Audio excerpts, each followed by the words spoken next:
कुठे चालली तू? मला जेवण करून वाढीन. आज स्वयंपाकने केलाय मी ना. का बरं? आज मी ना तुमच्यासाठी वटपौर्णिमेचा उपास पकडेलाय. तू न पकडलाय, मी नाही पकडलाय. म्हणजे काय सगळा ठेका मी ना बायांनीच घी ठेले का? ते मला काही माहित नाही. मला भूक लागलीये. एक दिवस उशिरा भुकले ना तर काही फरक नाही पडणार. थोडं थांबा, पूजा करीसन येते मी. मग खावली घे जा, काय खावल नाही तर. मला सांग, हा उपास तू न का बरं पकडलाय?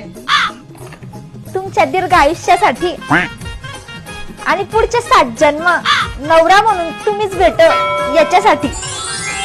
तू माझ्यासाठी आवड करते, तू 2 शब्द माया बी ऐकी घे. फुलात फुल गुलाबाचे मोहक त्याची कडी. फुलात फुल गुलाबाचे मोहक त्याची कडी.